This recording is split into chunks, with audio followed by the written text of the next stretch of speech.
Vamos en esta mañana a iniciar el estudio del libro de los Jueces.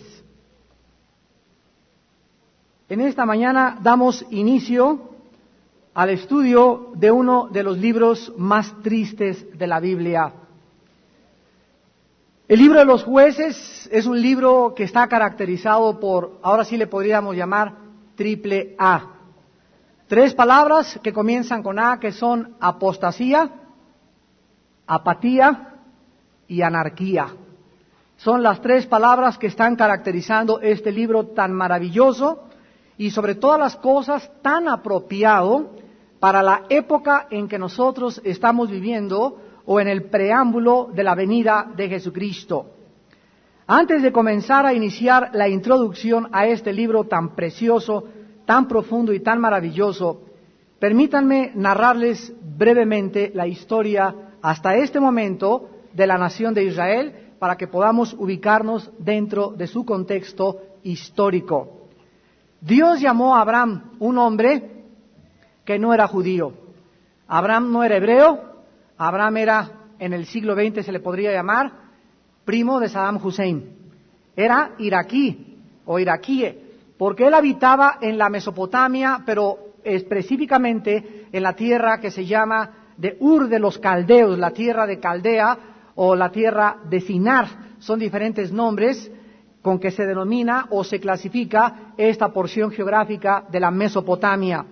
Abraham vivía en la idolatría con sus padres en esta tierra donde los caldeos, los babilonios hicieron de las suyas, y Dios, de en medio de toda esta idolatría, toma a este hombre llamado Abraham. No era Abraham, sino Abraham, y Abraham después fue cuando se le corrigió su nombre, que significa padre de muchas naciones o de muchas gentes, y Dios lo llama para iniciar a través del llamamiento de un hombre el nacimiento o la formación o la estructuración de la nación más asombrosa de toda la historia universal de la raza humana.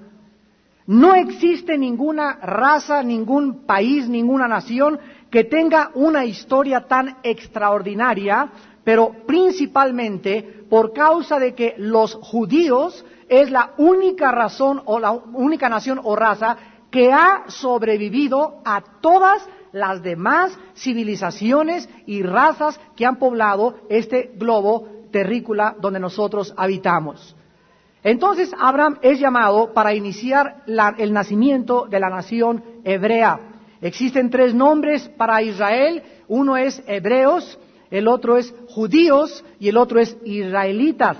La palabra hebreo viene de la palabra hebrea que significa cruzar, y comenzaron a llamarse hebreos cuando cruzaron precisamente el río Jordán bajo el liderazgo militar de Josué.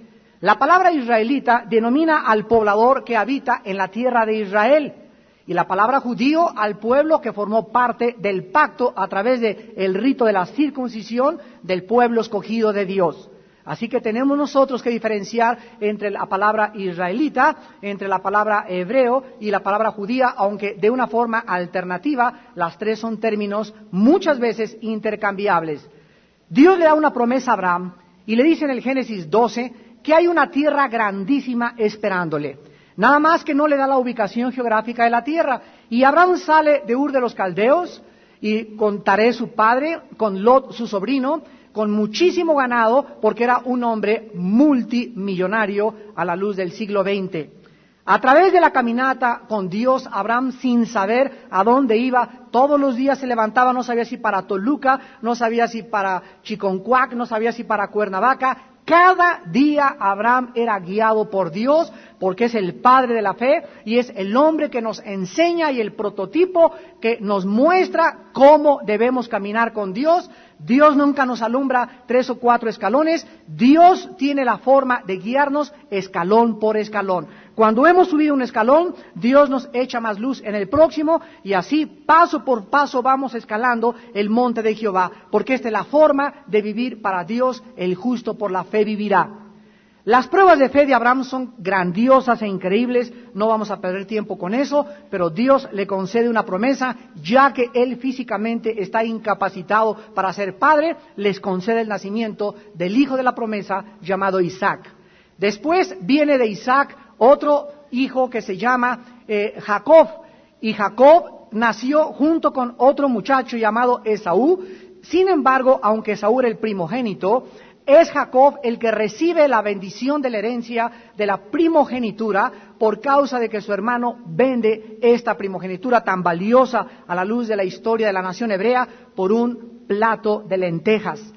De Jacob, o sea, el tercer hijo de Abraham, vemos nosotros de qué forma Dios forma la nación hebrea a través de 12 tribus. Las 12 tribus de Israel, aunque no eran 12, eran 13, y ahorita vamos a ir acomodándolas para que sepan ustedes por qué en el libro de Apocalipsis capítulo 7 solamente se mencionan las 12 tribus de Israel. Nacen de 4 mujeres que tuvo Jacob, 2 esposas y 2 concubinas, las 12 tribus de Israel o sus 12 hijos. Sin embargo, de José nacen 2 más que fueron Efraín y Manasés. Y muchas veces cuando se reparte la tierra se menciona nada más la media tribu de Manasés y a José no se le menciona dentro de las 12 tribus porque le sustituyen muchas veces Manasés o Efraín. De estas tribus, pues, de los 12 hijos de Jacob, se forma la nación de Israel. Y mientras los judíos o las tribus de Israel están lejos de Egipto, viene una grande hambre en la tierra de la Mesopotamia, y José, de una forma providencial y soberana de Dios, es mandado a Egipto desde muy joven a través de la maldad de sus hermanos que Dios convierte para el bien, y es José el que abre la puerta para que las 12 tribus de Israel puedan llegar a Egipto y comenzar a vivir en Egipto y puedan de esta forma sobrevivir para que comience a cumplirse la promesa del Mesías prometido. Sin embargo, el libro del Éxodo comienza de una forma muy trágica, pues toda la generación de José había muerto y el faraón de tiempos de José ya no existía, y los judíos que quedan en el tiempo del Éxodo es un pueblo que comienza a ser esclavizado por Dios bajo 430 años aproximadamente. Dios, al cumplirse la esclavitud y la cautividad, los rescata a través de un hombre llamado Moisés y comienza la peregrinación desde Egipto otra vez hacia la tierra prometida donde Abraham no pudo entrar y donde nadie había podido entrar. Viene pues Moisés a través del liderazgo del Espíritu Santo y guía a estas 12 tribus y todos los egipcios que salieron de Egipto a formar parte de la nueva nación de Israel, y en el desierto no pueden entrar a Canaán porque no quieren someterse a Dios, no quieren obedecer a Dios, ni tampoco quieren, más que cualquier otra razón, creer las promesas de Dios. Esto lo explica de una forma clarísima y transparente el capítulo 3 del libro de los Hebreos, donde Dios menciona que esa generación que salió de Egipto, o de las 12 tribus de Israel, nunca conocieron los caminos de Dios. Fue un pueblo que siempre anduvo vagando en su corazón. Finalmente Moisés muere. Moisés tampoco entra a la tierra prometida, y Dios comienza a entrenar, ya desde que Moisés estaba vivo, a un muchacho guerrero militar, experto en las tácticas militares, llamado Josué. El libro de Josué se abre donde muere Moisés. Josué toma el liderazgo de la segunda generación de los que salieron de Egipto. Y Josué comienza el inicio de la conquista de la tierra de Canaán, haciendo que el pueblo judío, en el capítulo 5 de Josué, atraviese el río Jordán, o lo que se llama en el hebreo la muerte. El pueblo judío atraviesa el Jordán y comienza o se inicia la conquista de 7 ciudades cananitas que tenían los hebreos que tomar a través de la fuerza, a través de tácticas y operativos militares. Y aunque Dios les dijo: estas naciones ya están conquistadas de antemano, se los anticipo, y toda la tierra les pertenece a ustedes, ustedes ahora en la práctica, en la experiencia, necesitan apropiarse cada metro de tierra que pise la planta de sus pies. Josué muere, y en el capítulo 24 de Josué se despide de todos los líderes militares Josué y les dice que sirvan a Dios en integridad y en verdad, que Dios es un Dios celoso y santo, que Él no tomará por injusto ni tampoco por justo a la persona que no lo es, que es un Dios imparcial y que ellos necesitan, antes de que Él muera, prometerle que continuarán la conquista de la tierra de Canaán. Josué muere bajo la promesa de todos los líderes que le sobrevivieron, diciéndole: sí, Josué, acabaremos de conquistar, porque el libro de Josué no narra toda la conquista de Canaán, ya que al morir Josué, la tierra de Canaán no fue totalmente conquistada. Quedó muchas ciudades sin conquistar y muchos enemigos dentro de Canaán. De esta forma llegamos al libro de los Jueces, o inmediatamente la narración de lo que pasa después de la muerte del líder militar más grande que jamás ha existido después de Moisés. El libro de los Jueces nos narra el fracaso de la nación de Israel para poder conquistar Canaán.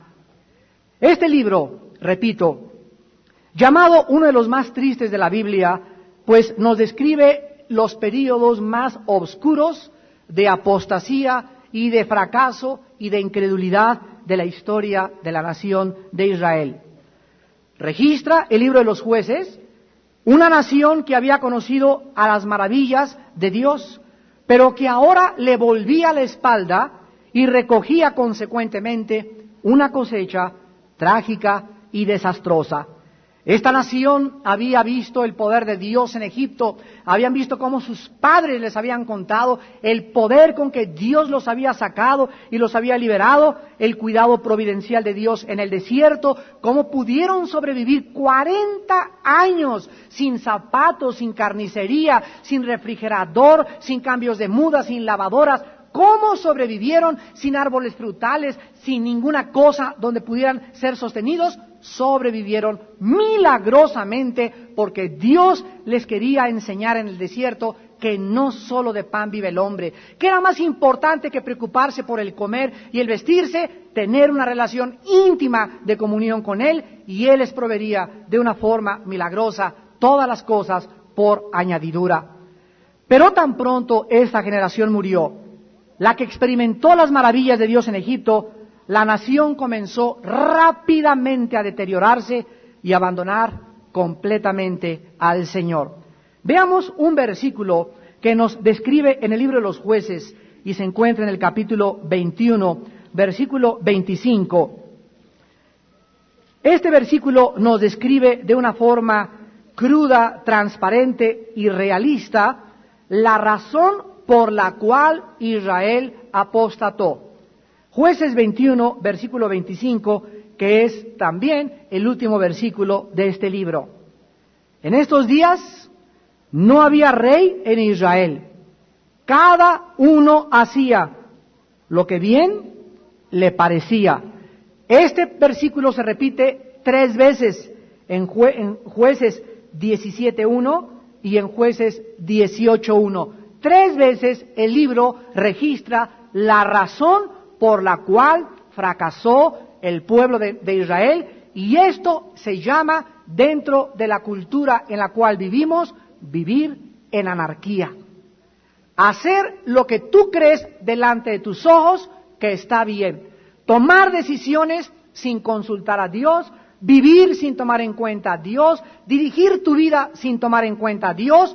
Esto necesariamente te tiene que llevar a la apostasía. De la apostasía saltarás a la anarquía. Anarquía es vivir como Dios, hacer lo que te da la real gana, y de la anarquía el próximo paso es la autodestrucción. Aun cuando el comportamiento de la nación era hacia el mal, los israelitas comenzaron a racionalizar el pecado, comenzaron a racionalizar sus acciones, y lo que hacían lo justificaban y comenzaban a decir: bueno, lo que hago no es tan malo como lo que hacen los demás. Esta es la forma de iniciarse en una vida de apostasía y de anarquía espiritual. Cuando comenzamos a hacer cosas continuas o a tener hábitos en nuestra vida y racionalizarlos y justificarlos a la luz de los pecados de los demás. Nuestra generación actualmente, posiblemente, hermanos en Cristo, es la más parecida a esta época tan trágica de Israel, pues es una generación que ha rechazado de una forma progresiva las normas absolutas de Dios para vivir. El historiador Arnold Toynbee, que es el más grande historiador del siglo XX, investigó que las 22 civilizaciones que han aparecido en la historia, 19 de ellas, fíjense, de 22 civilizaciones, 19 se derrumbaron por causa del abandono de las normas morales para vivir. 19 civilizaciones han sucumbido porque han creído que se puede vivir sin tomar en cuenta a Dios. De estas 22 civilizaciones, los 4 imperios mundiales más grandes, los babilonios, los medos persas, los griegos y los romanos, sucumbieron, se derrumbaron y también se autodestruyeron, no por demasiados impuestos, no porque no había una economía sana, no por falta de ballet acuático, no por falta de que no trataron ni hicieron un diálogo con los chapanecos, no derrumbaron su civilización por esa, se cayeron por causa de la inmoralidad, porque no quisieron tomar en cuenta a Dios.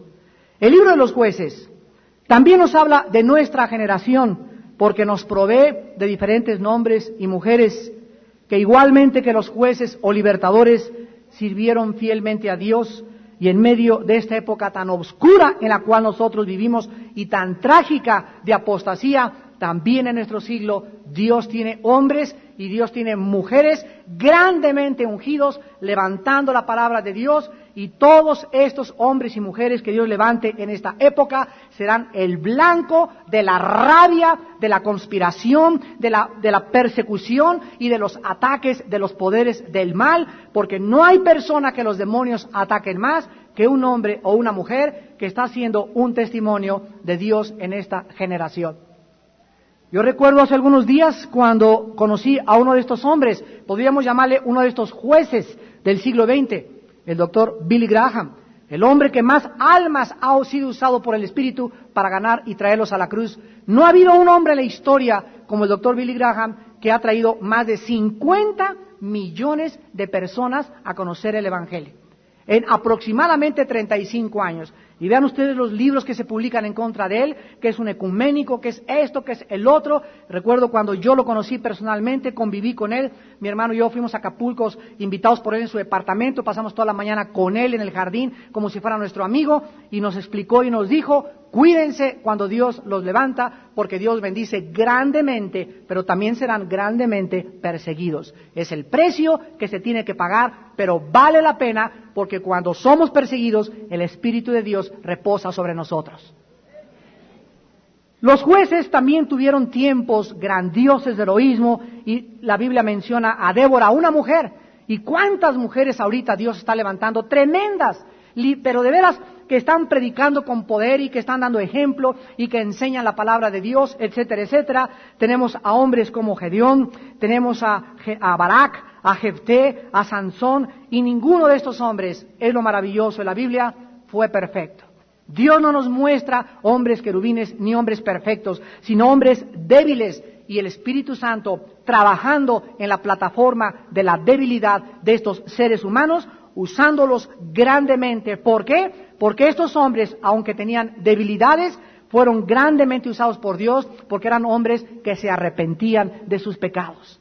Porque eran hombres que no se quedaban tirados, eran hombres que creían en la restauración, creían en que Dios te levanta mucho más alto que cuando tú caes, y eran hombres que pudo Dios levantar como Sansón, ya cuando no era un trapo deshecho y era el hazmerreír, el payaso de los filisteos. Ahí está Sansón al final y en la cúspide de su muerte, ser usado por Dios grandemente, simplemente porque le dice a Dios: Padre, dame la última oportunidad antes de morir, y él se recarga en las 2 columnas, como lo vamos a ir estudiando, y derrumba y mata lo que nunca hizo en vida, lo hace a la hora de la muerte. Ese es el Dios que aún en la muerte, si te arrepientes, te concede el arrepentimiento, y aún en la muerte le puedes tú seguir siendo fiel, y él te puede seguir usando para su gloria. Este libro de Jueces nos relata 7 apostasías, 7 esclavitudes bajo 7 naciones paganas, y 7 liberaciones bajo 3 jueces, o 12 hombres y una mujer, Débora, usados grandemente por Dios. Vamos pues a concluir, antes de comenzar a iniciarnos en el estudio de los jueces, a ver lo que la anarquía es, porque es la palabra clave de todo el libro. La anarquía es hacer lo que creemos que está bien delante de nuestros ojos. La anarquía nos llevará a las tinieblas nos llevarán a la idolatría nos llevará a la inmoralidad, y la inmoralidad es el último paso para la autodestrucción. Romanos capítulo 1.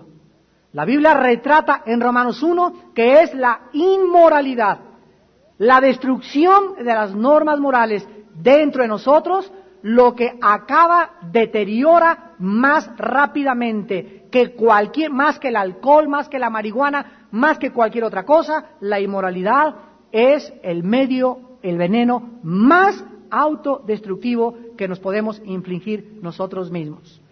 La Biblia muestra en Romanos 1 que los homosexuales y las lesbianas son hombres y mujeres reprobos en cuanto a la fe, que son hombres y mujeres que no quisieron tomar en cuenta a Dios de acuerdo a lo que ellos creían. Esto está bien, todo el mundo lo hace, yo lo voy a hacer, y en ese momento en la anarquía brincan a la autodestrucción y se trasladan al mundo de las tinieblas. La palabra jueces es la palabra hebrea shepatim, S-H-E-P-H-A-T-I-M, shepatim, y significa literalmente jueces o líderes a quien Dios levanta para liberar a Israel de la opresión de sus enemigos. Los jueces eran hombres sencillos, comunes y corrientes hombres que sirvieron a Dios en el liderazgo militar y también en las funciones administrativas y religiosas. Una de las cosas que más me han impactado de leer la Biblia y las enseñanzas de Jesucristo es que ningún hombre, ninguna mujer de los que estamos aquí presentes podrá nunca tomar un liderazgo sin una vida disciplinada. Nadie podrá convertirse en líder militar de las huestes de Dios en contra de las tinieblas sin una vida disciplinada. La disciplina es esencial en la guerra. No puede haber un sargento, menos un general, que no haya pasado entrenamientos y sufrimientos, como le dice Pablo a Timoteo, sufre penalidades por causa de Jesucristo, como buen soldado de Jesucristo. Y hermanos, todas las vicisitudes que hemos atravesado, los problemas, las adversidades que ha sufrido, las humillaciones, tenemos que entenderlo al haber acabado la primera carta de Pedro. El sufrimiento, la fe es lo que es probado. El sufrimiento forma parte inherente, vital de la vida cristiana. Es algo intrínseco, aunado a la antigua naturaleza, para que nosotros aprendamos a matar cada día más el viejo hombre y el nuevo hombre pueda irse renovando día a día, y entendamos que las tribulaciones producen paciencia. Romanos 5:3. Los problemas te fortalecen, las cosas que enfrentas en la vida donde ya no hay luz, Dios de repente nos abre así mares rojos, nos rompe cerrojos de bronce, nos abre puertas de hierro, nos abre ventanas que jamás en la vida nos podríamos explicar, ni siquiera esperar que existieran, para que entendamos que Él es Dios.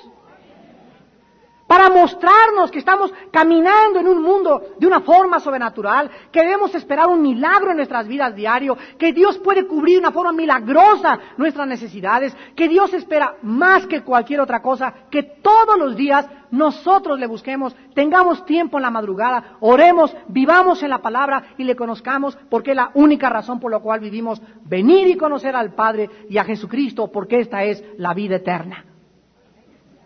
Y es esta época, al igual que los jueces, donde la apatía reina en las iglesias. La mayor parte de los cristianos creen que la vida cristiana es venir a sentarse, como la iglesia católica o la iglesia mormona, en cualquier otra iglesia de religiosos, donde vas a Chapultepec a hacer tus mantras y tus cosas con tus gurús. La vida cristiana es una guerra militar sangrienta, hay emboscadas, hay traiciones, hay decepciones, hay desilusiones, hay persecución. A veces tenemos agentes que están trabajando en 2 naciones, están con nosotros, pero no son de nosotros, infiltrados, espías. Es una guerra. Ve cualquier guerra, estudia la vida de Adolfo Hitler, ve las guerras de Alejandro el Magno, de Napoleón, aprende lo que es en las guerras y te das cuenta que es Blancanieves comparado con la guerra cristiana. Y si no entiende la iglesia en la época que vivimos que estamos en guerra, que necesitamos estar velando, armados hasta los dientes las 24 horas del día, que si vamos a Israel, que si vamos a Cancún, no son vacaciones, aunque descansemos, no se nos olvida orar, no se nos olvida la palabra, no se nos olvida comulgar con el Señor, no se nos olvide que Dios nos está viendo también en la playa. Ahora que mi hermano regresó de Israel, les va a compartir en los próximos domingos su experiencia tan maravillosa. Y para animarlos que en noviembre vamos a ir toda la iglesia de Israel, digo los que puedan, ¿verdad? No le tomo como invitación. Los que puedan vamos a ir a Israel en noviembre. Decía que lo que más le impresionó era que es una zona militarizada altamente. Niños de 17, 18 años de edad con ametralladoras las 24 horas del día. A donde quiera que llegues, siempre están los judíos con sus armas en la mano. Ni siquiera van a dormir sin las armas. Y nos compartían mi hermano los líderes el martes, esto es un paralelismo, esto es una parábola de lo que es la guerra espiritual. Así como los judíos viven desde el 48, que se constituyó en Estado e independiente Israel hasta nuestros días, no han vivido sin guerra, sin sangre y sin las armas, así el cristiano, Dios nos recuerda, velen y sean sobrios, porque vuestro adversario, el palestino dice, vuestro adversario, el diablo, anda buscando quien no trae la ametralladora. Te está buscando para que bajes la guardia y te ataque de inmediato. Vivimos tiempos peligrosos. Nunca, creo yo, sinceramente, la historia del ser humano había vivido tiempos tan peligrosos espiritualmente hablando. Siempre ha habido guerras, siempre ha habido terremotos, pero ahora el engaño es más sutil, el ataque es más perspicaz, las calumnias se meten por todos lados, viene el moho, viene la lluvia contra la Biblia, contra los líderes, contra la iglesia, contra todas las fuerzas del bien están los poderes del mal, porque saben que les queda poco tiempo. El libro de los Jueces comprende un periodo aproximado de 350-400 años, aproximadamente del año 1390 al año 1043 antes de Cristo. Y vamos antes del libro a ver el propósito y la razón de Dios para mandar exterminar a los cananitas. Antes de que Israel entrara a la tierra de Canaán bajo el liderazgo de Josué, Dios les prometió grandes bendiciones a Israel en Deuteronomio 11 del 18 al 25. Y todas las bendiciones estaban condicionadas a obedecer la ley de Moisés, que está escrita en Éxodo 19 hasta el capítulo 40 del mismo libro. Dios les prometió a los israelitas que la victoria era de ellos.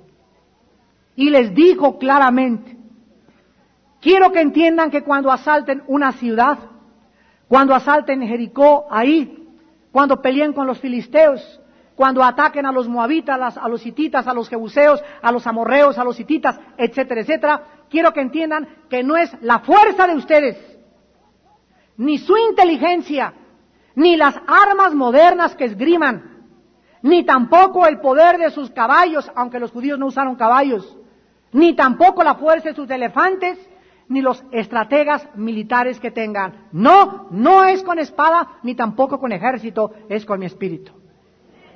Quiero que entiendan que las guerras son mías. Varón de guerra es llamado Dios. Jehová es llamado varón de guerra. Es el comandante en jefe de un ejército que nos dice, es una vida de luchar, no es Pinocho ni Aladino. Aquí vienes a luchar y a ser probado. He desafiado a cualquier persona a que me demuestre o que nos demuestre qué libro en el mundo supera a la Biblia. Y no ha habido hasta este momento en 2000 años, ni tampoco lo habrá, porque la Biblia es la palabra de Dios.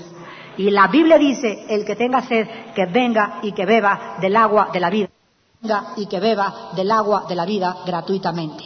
Y tú puedes encontrar en la Biblia, ya no creas lo que tu compadre te dijo en la Biblia, que es hecha por los hombres, es lo que dice tu compadre, que venimos del chango, por eso se parece a los changos.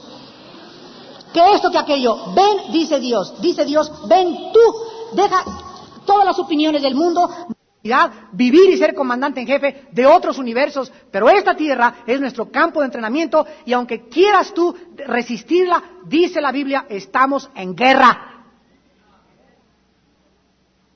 Y tenemos que captar estas verdades porque Dios es el mismo. Cuando conquisten, dice Dios, voy a darles el primer ejemplo, y Dios les da un botón de muestra con la ciudad de Jericó. La primera ciudad que tenían que tomar.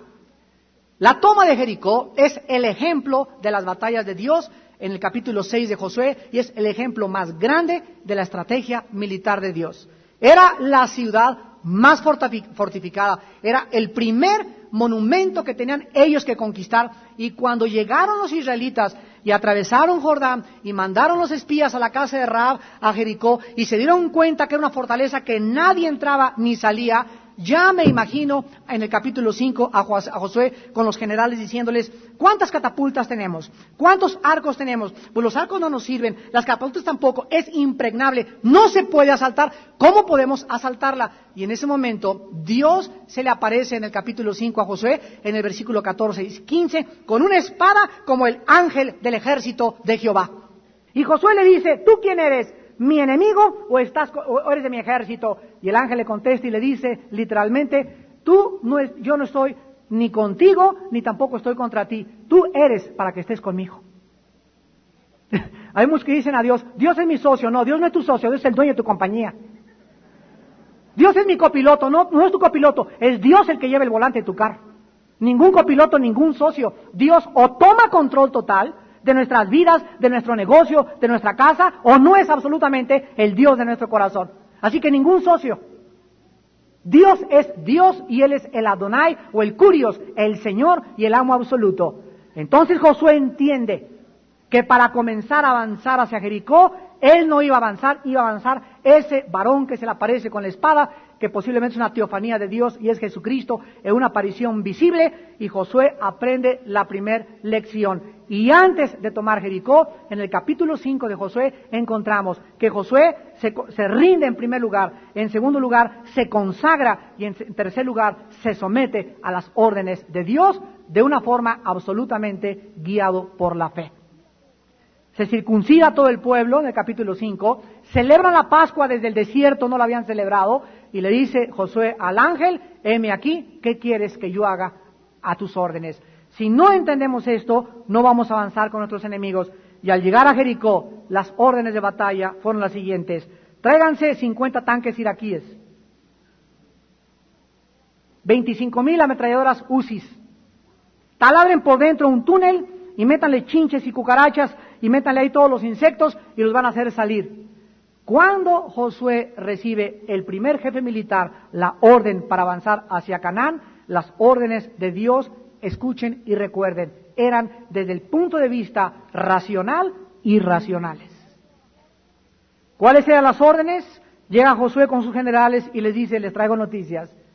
Dice Dios que le demos a la ciudad 7 vueltas, todos los días, y que en la 7ª vuelta se van a caer los muros de Jericó. ¿Se imaginan ustedes al tercer día, cuando Josué comienza a dar las vueltas, los habitantes de Jericó los comenzaron a tomar como locos? Esto ya les calentó el sol, han dado vueltas todos los días, toque y toque la trompeta y la marimba y brincan como locos, y están locos, y dance, y brinque, y con trompeta y trompeta y trompeta, y ninguna flecha ni nada. Comenzaron a tomarlos como locos, y para que Jericó fuera tomada se necesitaba entender que el pueblo necesitaba obedecer a Dios ciegamente. Aunque, es que no entiendo esto, no necesita entenderlo, obedécelo. La Biblia no fue dada muchas veces para que la comprendieras, sino para que la obedecieras antes de poderla comprender. Hermano, pues usted no sabe cómo mi esposo y dice la Biblia que me sea sujeta a él. No me interesa lo que tu esposo sea, la Biblia dice, mujeres, sujétense a vuestros maridos.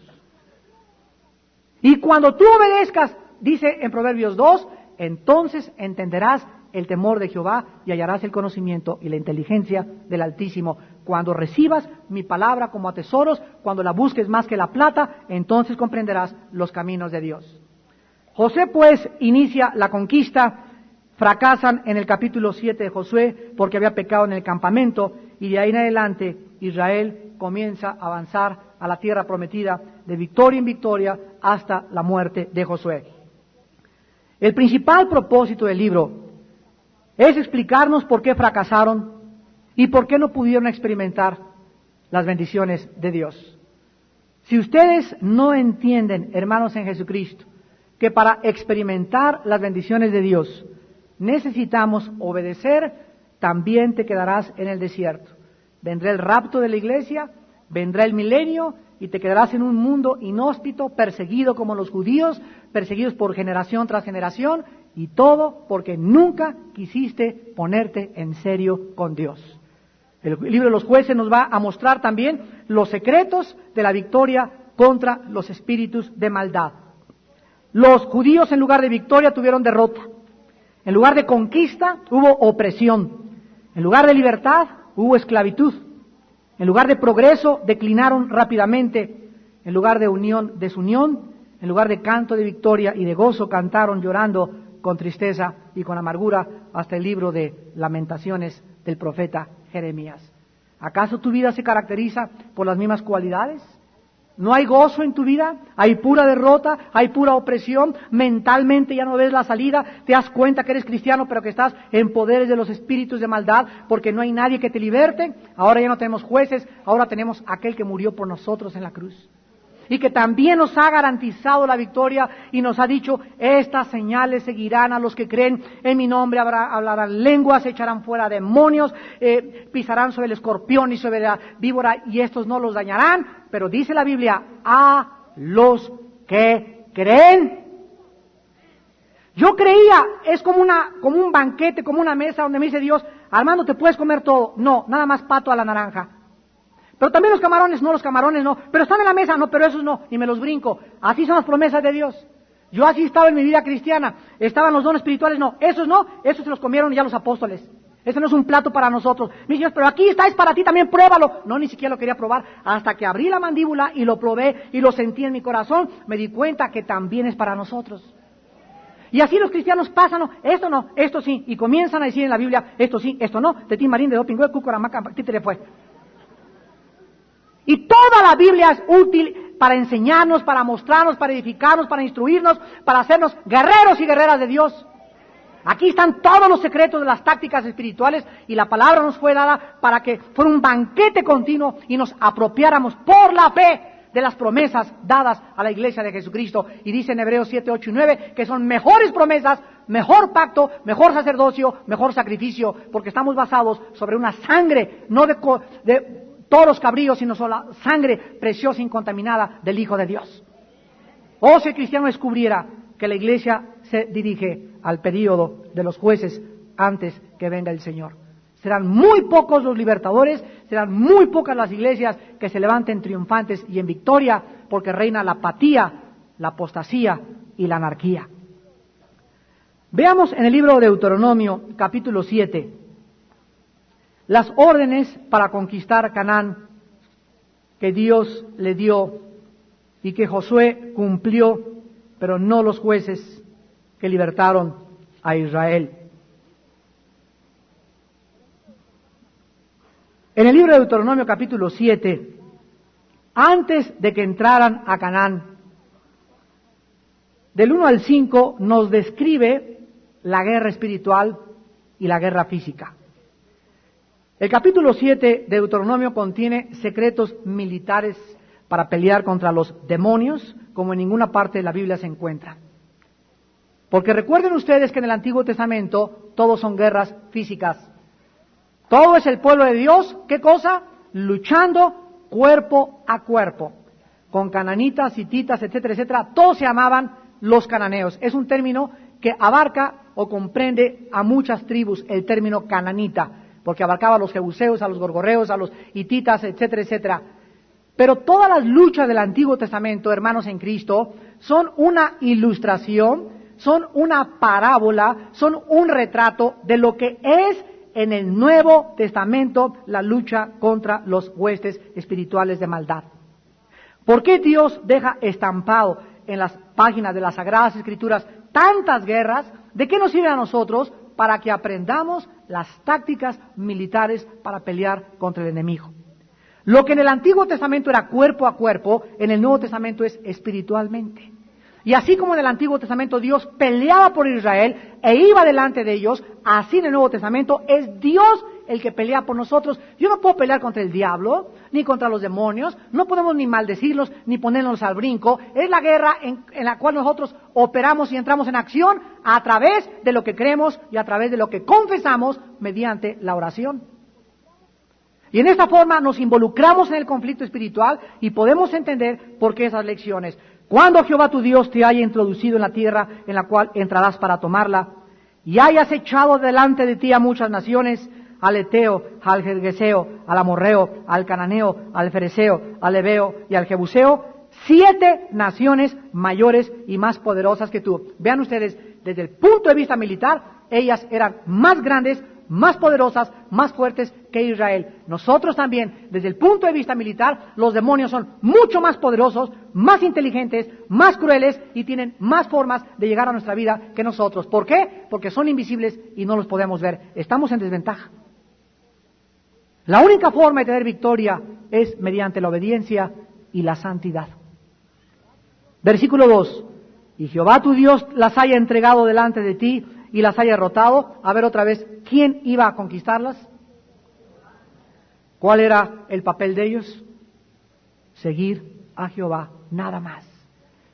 ¿Cuál es nuestro papel en la vida cristiana? Levantarme en la mañana, temprano, lo más temprano que pueda, abrir el manual de la guerra, la Biblia, y esperar que Dios me dé instrucciones para la guerra de este día. Cada día tenemos que venir a abrir y oír las instrucciones de nuestro comandante en jefe. Esa es nuestra misión, venir a la Biblia y conocer el plan de Dios. Versículo 2. Las destruirás del todo. Vean ustedes la frase que se usa. No dice, las quebrarás parcialmente, dejarás a los chivitos y a los cochinitos vivos, no, las destruirás del todo. No harás con ellas alianza, ni tendrás de ella misericordia. No podían los judíos, al acercarse a este pueblo, ser guiados por sus emociones, ni por sus sentimientos. Ay, pues me da cosa, pues aunque te dé cosa. Es que siento esto, es que no es lo que sintamos, es la obediencia a la palabra de Dios. Muchos cristianos van a fracasar porque están delante de ellos sus emociones y sentimientos, antes que la obediencia a la palabra de Dios. No hagas alianza con ella, en otras palabras, no te cases nunca con un incrédulo. No hagas alianza nunca con una incrédula. No hagas un negocio, no hagas alianza con un cananita. Tu compadre es cananita. Tal vez le dicen el Gergeseo de Azcapotzalco. Pero todo esto tiene paralelismo en el Nuevo Testamento. 2 Corintios 6, 14 y 15. No se unan en yugo desigual con los incrédulos. Estamos en un mundo donde la iglesia somos un pueblo separado, peculiar, santo, diferente, y se nos manda que no hagamos alianzas con las personas que habitan este mundo en una forma permanente, de yugo desigual, de algo continuo. Dice la Biblia en el versículo 3, no te emparentarás con ellas, no darás tu hija a su hijo, ni tomarás a su hija por tu hijo, porque desviará a tu hijo de en pos de mí, y servirán a las virgencitas y a los dioses de Zacoplan y a la virgencita del Carmen y a los santos, y el furor de Jehová se encenderá sobre ustedes y los destruirá pronto. Mas así habéis de hacer con ellos. Sus altares destruiréis, quebraréis sus estatuas y destruiréis sus imágenes de acera y quemaréis sus esculturas en el fuego. Dice Dios, cuando nosotros entramos y conquistamos algo, no puede haber en el terreno conquistado anatemas. Estamos construyendo una casa por Azcapotzalco, hermano. ¡Qué bueno! Pero mi esposa dice que se quiere traer a sus ídolos, a sus virgencitas y las medallitas de los gurús que le habían dado en la Dianética. Si tú entras y te conviertes y comienzas a servir a Dios, dice la Biblia, limpia tu casa de idolatría. Ni cuadros, ni medallas, ni retratos, ni ninguna cosa que represente ni al dios Tlaloc, ni dioses mayas, ni navajos, ni cualquier otra cosa. Versículo 25 y 26 del mismo capítulo. Las esculturas de sus dioses quemarás en el fuego, no codiciarás plata ni oro de ellas para tomarlo para ti, para que no tropieces en ello, pues es abominación a Jehová tu Dios, y no traerás cosa abominable a tu casa.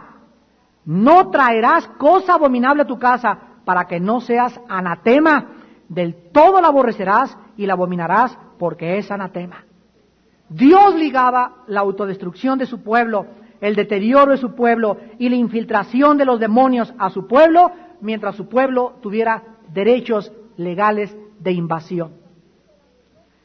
Tú puedes tener una vida limpia delante de Dios y tener en tu casa un anatema, una maldición, algo que trajiste a lo mejor de China o un dragón, no sé qué cosa puedo hacer, pero si tú eres sincero con Dios, el Espíritu Santo te va a decir, no sé por qué ese dragoncito me cae feo, y por qué en la noche me da cosa cuando paso, y tú sabes que el Espíritu Santo está diciendo, destrúyelo, ¿eso lo va a regalar? No, destrúyelo, pero que ni lo vendas ni lo regales, destrúyelo. Y lo mismo pasa cuando traemos a nuestra casa videos pornográficos, revistas pornográficas. Estás trayendo a tu casa maldiciones, anatemas. Y dice Dios que cuando una cosa o un objeto entra a nuestro hogar que es considerado por Dios anatema o abominación, Dios no tiene más que echarse para atrás y has abierto una puerta o un derecho legal para ser invadido por los cananitas. Estas instrucciones Dios les dio a Israel. Veamos ahora Deuteronomio capítulo 9. Para que Israel comenzara a entender por qué tenían que destruir este pueblo. ¿Por qué? Deuteronomio 9, del 4 al 6. No pienses en tu corazón cuando Jehová tu Dios los haya echado delante de ti diciendo, por mi justicia me ha traído Jehová a poseer esta tierra, porque soy muy bueno, me merezco estas bendiciones. No, por la impiedad de estas naciones, Jehová las arroja delante de ti. No por tu justicia, ni por la rectitud de tu corazón entras a poseer la tierra de ellos, sino por la impiedad de estas naciones, Jehová tu Dios las arroja delante de ti, y para confirmar la palabra que Jehová juró a tus padres, Abraham, Isaac y Jacob. Dios les recuerda, en segundo lugar, que no se enorgullezcan, que no se ensoberbezcan y digan, es que lo que tengo me lo merezco, es que yo he sido bueno y sacrificado y Dios me tenía que bendecir. Nunca pienses así en tu corazón, porque si Jehová mirare al pecado, ¿quién podría estar de pie?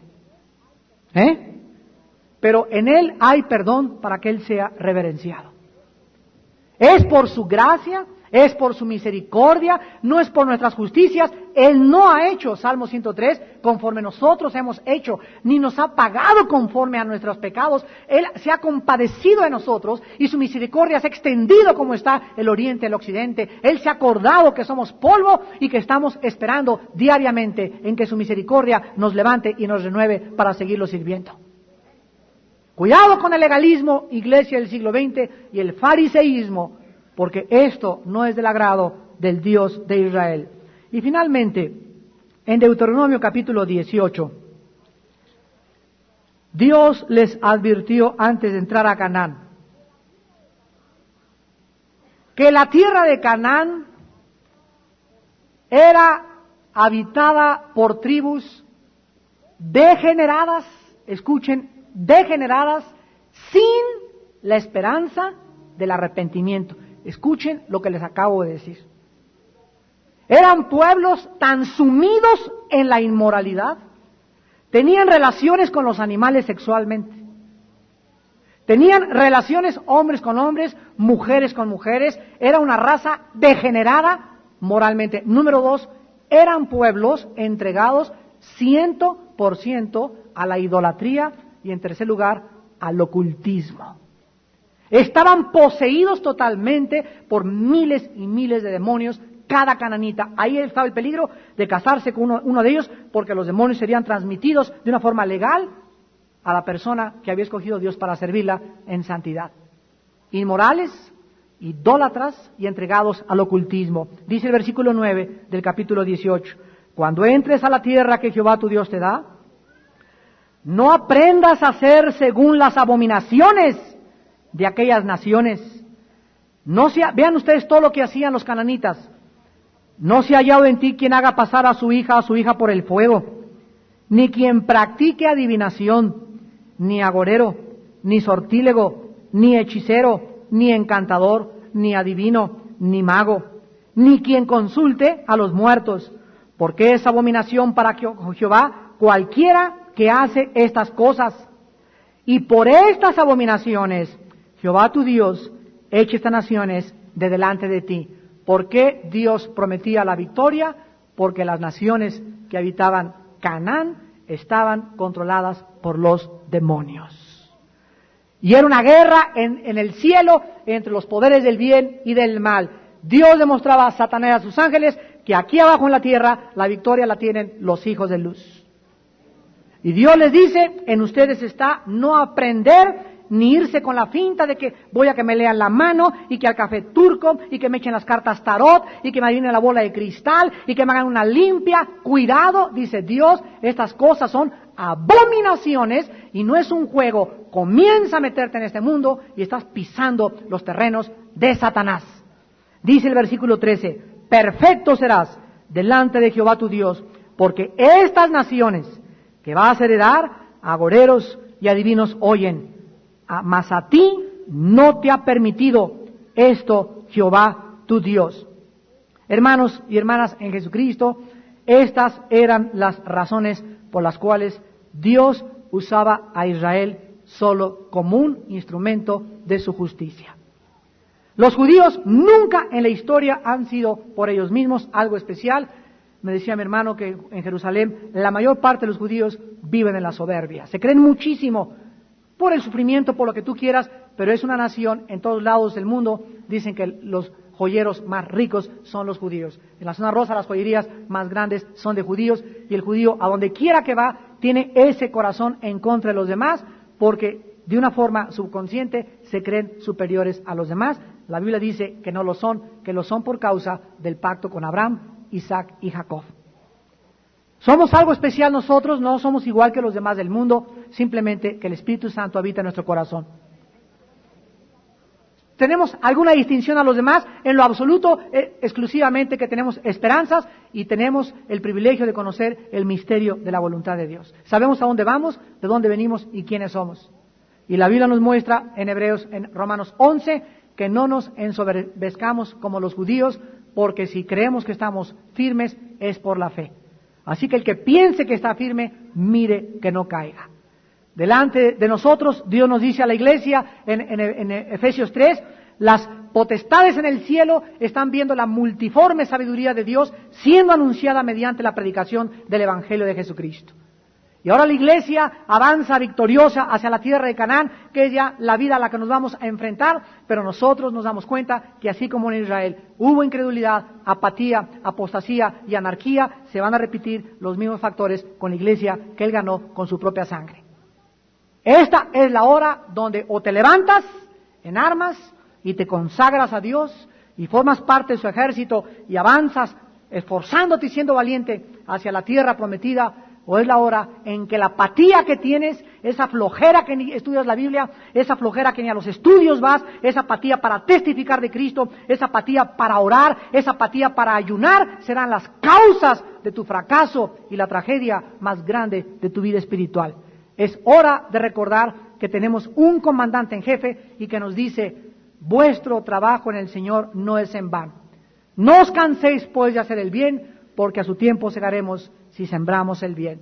No nos cansemos porque vienen las recompensas, viene ya la luz, viene la aparición de Jesucristo y vienen las promesas de aquel que nos dice, yo peleo por ustedes. No tengan miedo de nada, estoy con ustedes, ninguna fuerza del enemigo los puede tocar, nadie puede tocar tu casa, ni tu vida, ni tu escuela, ni tu familia, porque yo soy tu escudo delante de ti, ninguna arma forjada contra ti prosperará, si alguien conspirare contra ti, conspirará contra mí, porque yo soy Jehová tu Dios, te sostengo, y si yo te sostengo, nadie te puede arrebatar de mi santa mano. Ha dicho Jehová de los ejércitos. Te alabamos, Señor, en esta mañana. Benditas sean tus promesas, Padre. Aquí estamos tu ejército, Señor. Ya hemos salido, Padre, del desierto. Ya hemos cruzado el Jordán. Cristo, nuestro libertador, nos cruzó a través de la muerte y nos hizo ver que Él es la resurrección y la vida. Nos ha hecho ver que las promesas nos pertenecen y que ningún arma del enemigo nos podrá hacer daño. Pero debemos alentarnos con estas palabras. No debemos de menospreciar las profecías. Debemos orar sin cesar. Debemos dar gracias en todas las cosas, porque esta es la voluntad de Dios para con nosotros en Cristo Jesús. Debemos estar seguros y ciertos que nada nos faltará, que siempre Él estará a nuestro lado, vivirá en nuestro corazón para alentarnos y fortalecernos, y sobre todas las cosas recordar que todas estas cosas sucedieron a Israel como un ejemplo para nosotros, para que no vayamos a la idolatría como ellos fueron, para que no seamos ambiciosos como ellos, para que no nos degeneremos moralmente como ellos se degeneraron, para que no seamos rebeldes, pero más que cualquier cosa, para que no seamos incrédulos y para que creamos que estas promesas son palabras fieles y verdaderas y nos pertenecen, porque el espíritu de la profecía es Jesucristo, el Hijo de Dios. En esta mañana tenemos ya delante de nosotros un nuevo amanecer. Estamos ya en el preámbulo de las bendiciones más grandes que ningún ser humano ha tenido, el reino milenial de Jesucristo. Reinaremos y viviremos 1000 años en esta tierra de vacaciones. No habrá muerte, ni dolor, ni tristeza, ni persecución.